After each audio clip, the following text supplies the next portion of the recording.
In the rare air of Boulder, the Ducks were like a rolling rock down a hill. No DT, no problem, as Oregon strikes early and often against the Buffaloes. In Seattle, the Beavers got on the board first against the Cougs, but could they pick up win number 2 on the season? In Palo Alto, it was time to see how the Cardinal measured up against a quality opponent, but the Dogs hardly looked like the 22nd ranked team in the nation. In South Bend, the Trojans looked to scuff up Notre Dame's new domes. An untimely error, though, sealed the fate of the Irish.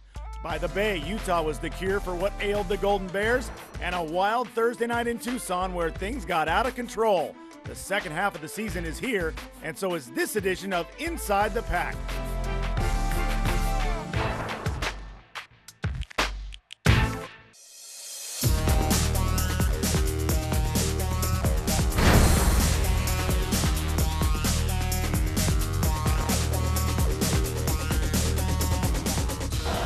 Down, long 7, handoff, tailback corner, right side, gets by Hawkins, he's got the sideline, he could go all the way, and he steps out of a tackle at the 45, 35, 30, 25, 20, 15, 10, 5, touchdown.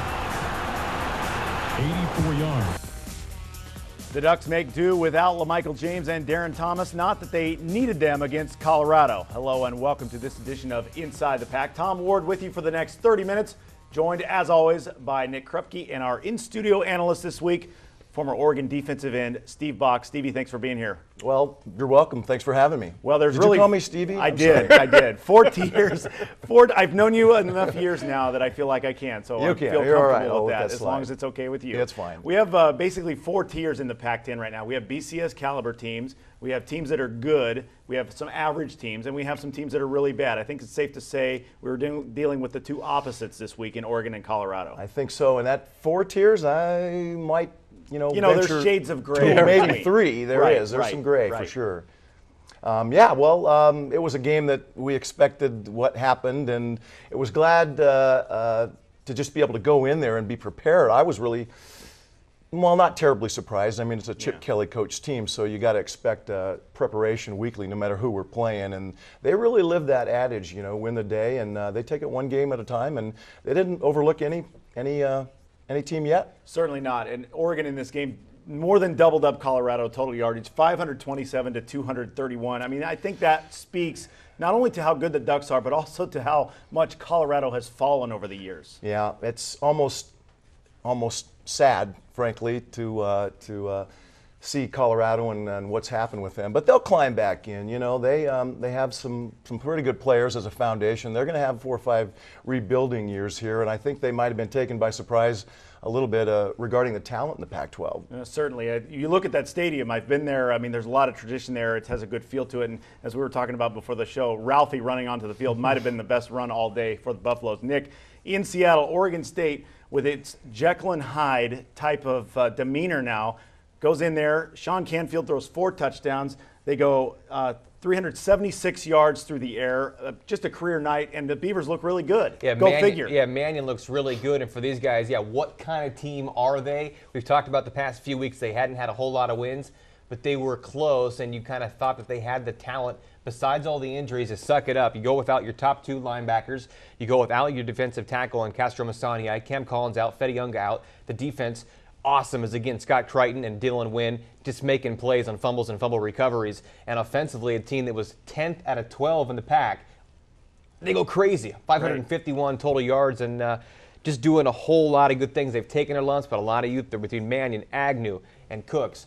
Future's bright for Oregon State. 175 yards rushing. I mean, if you talk about Jekyll and Hyde teams, I think you have to throw Washington State in there as well. And once again, those gray areas between teams that are average and just not good at all. So really an interesting weekend, and let's get things going because we have a lot to cover. Oregon entered its first matchup with the Buffaloes in Pac-12 play under less than ideal circumstances. The past 2 weeks, the Ducks had watched one of their superstars go down in games against Cal and Arizona State. Lots of mystery this week as to if Darren Thomas would play. Even if he could, they didn't need him. His left knee was in a brace after being rolled on last week in the win over the Devils. So redshirt freshman Brian Bennett got his first start instead of DT. LaMichael James said he would be ready to play, but he missed his second game with that dislocated elbow, which was padded in a sleeve. None of this injury stuff mattered, though, to Ralphie in the Ducks' first trip to Boulder since 1987 in the Mile High Air. First quarter.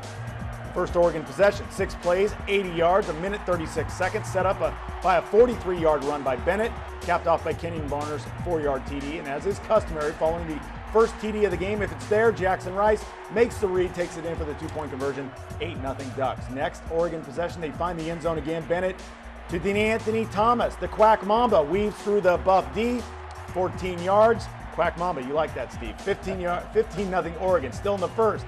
2-play drive, the second goes for 84 yards. It's Barner, proving again that he can be a dandy feature back. Around the right side, steps out of a tackle, and he's gone. 22-0 Ducks. Next possession, Bennett goes to the air. Hits tight end David Paulson, catch of the day. Over the middle, one-hand bobbling catch, 31 yards. Just a minute 46 seconds off the clock. It's 29-0 Oregon. We go to the second quarter, and the defense gets into the act. Michael Clay, back from that injury and looking healthy, intercepts Tyler Hansen, 32-yard pick six, 35-0 Oregon at the half. The Ducks with 358 yards of total offense in the first half to 144 for Colorado. We go to the third. The Ducks let off the gas a little bit, but Colorado still couldn't stop them. Bennett to Lavagier, 2-and-A. Originally ruled a touchdown, but it was later overturned. 31-yard gain that set up a Trey Carson 1-yard score.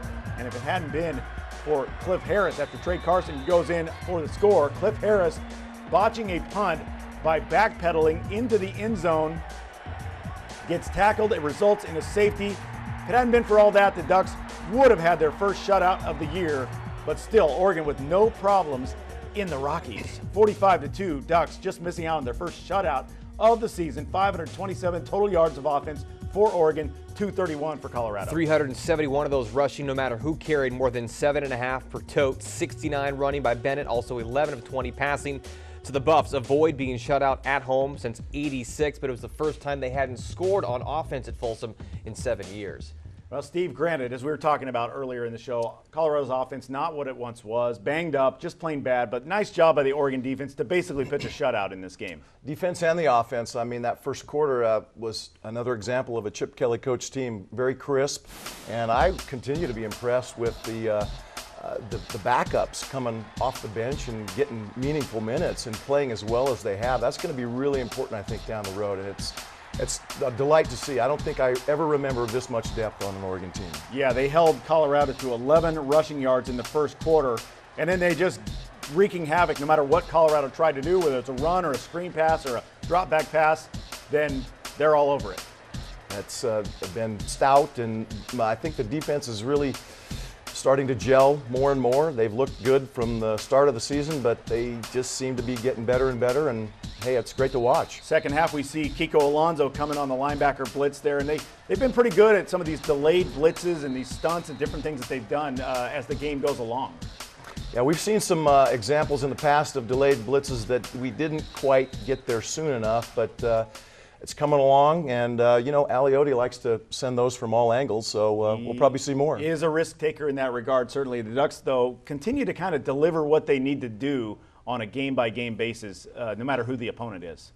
Seems to be that way, and if we can jump up on everybody 35-0 in the first half, I think it's going to be a tough season for the opponents. Well, certainly the toughest part of Oregon's schedule still lies ahead, but that'll set up an interesting November. But let's get to Oregon State now. For Beaver and Duck fans who do not enjoy taking the trek to Palouse, well, you're in luck. Former Oregon AD Bill Moose, now the athletic director at Wazoo, wants to annually take the Oregon school matchups out of Pullman and move them to downtown Seattle. The 1-5 Beavers, the first in that rotation. Beavers and Cougs from the Clink, CenturyLink Field, home of the Seahawks in Seattle. 49,000 plus on hand, and a showdown between quarterback Jeff Toole of the Cougars and redshirt freshman quarterback Sean Mannion of Oregon State, and everything was coming up good for Oregon State on the opening drive. Mannion on third down converts in a big way. The swing pass to Jordan Jenkins, and he explodes. 31-yard scoring strike, the first quarter TD of the season for OSU. Can you believe it? The Beavers thought they had more. Mannion again, this one as he drops back right on the money, but DeMonte Horton rips the ball away from Marcus Wheaton, the end zone interception and the touchback. Maybe a momentum swing. Start of the second, Wazoo capitalized. Jeff Toole, his second game back from that broken collarbone, leads Marquise Wilson in for the 20-yard score. Game tied at 7. Mannion kept pounding away through the air, though. Big help here from Brandon Cooks as Mannion drops back and lets it fly. Mannion to Cooks, and the freshman with a big assist here in double coverage pulls down the juggling catch, 38-yard pickup. Moments later, Cooks gets the payoff in the back of the end zone, and Cooks comes down with it again. It's a 12-yard touchdown. Beavers looking good, even at 14 now. Malcolm Agnew, second game back from that injured hamstring. Agnew dives to the pylon, just gets it in from 3 yards out. Oregon State now on top just before the half. Scott Crichton wreaking havoc in the backfield of Washington State. Strips the ball from Toole. One of 2 forced fumbles on the night for Crichton. 24-14 Beavers at the half, and a little ball spin to go with it. Opening drive of the third. Mannion with another precision strike. This one down the middle to Joe Halahouni. The Tank scores from 25 yards out. Beavers in full control, 31-14. 11 different receivers caught balls for OSU. Clayton York had that punt block for a TD against Arizona. The junior from Redmond, first career offensive TD, 18 yards, and the Beavers look the best they have all season, 44-21, the most of points the Beavs have scored since the 2009 win over the Cougars. Career high passing for Mannion, 376. Wheaton just missed his 4th 100-yard receiving game, 5 catches for 99 yards. And they got the ground game going again too. Agnew, you mentioned it, 103 yards rushing, the team with 175 net on the ground. Crichton's 2 forced fumbles equals a school record, 4 on the year, and Dylan Wynn recovered both, giving him the program record, 5 fumble recoveries this season. And if it looked like the Beavers had an extra edge, they did. Crichton said afterward they watched the tape of C.J. Mizell plowing Quiz Rogers to the pavement way out of bounds last year in the Cougars' blowout win at Reser. This go-around, the offensive line didn't allow a sack, and the defense created 3 turnovers. One of the big keys, though, that third down efficiency, and we saw more aggressive play calling, and why not? Why hold anything back at 1 and 5? Mannion extended an eventual touchdown drive, finding Jordan Jenkins. Then in the third, a 15-play drive, so the Beavers convert on third down twice. Once to Halahouni, again to Kevin Cummings.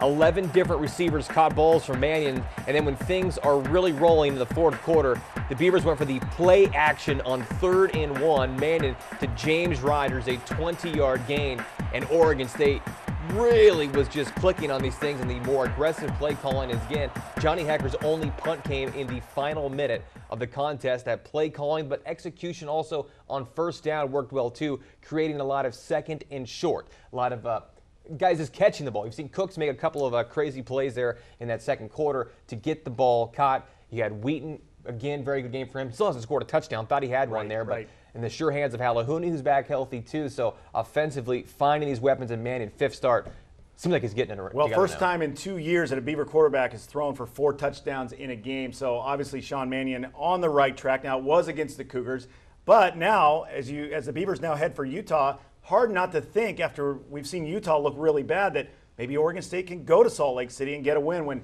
better Beaver teams have gone there to Rice-Eccles and not gotten a win. Well, Oregon is up to number 7 in the latest AP Top 25 poll, and they went to 6-1 with a backup quarterback and running back. Still to come on Inside the Pac. More from Boulder as Brian Bennett made his first start and looked like a seasoned vet against the Buffaloes. You know, you're always going to have those butterflies in the first snap of the game, but I felt I was pretty calm out there. Plus, the Dogs went down on the farm to try and challenge the Cardinal, but Stanford was having none of it. And as always, lots more Beavers, Ducks, and the rest of the Pac-12 online all the time at our website, InsideThePac.com. We're back after this.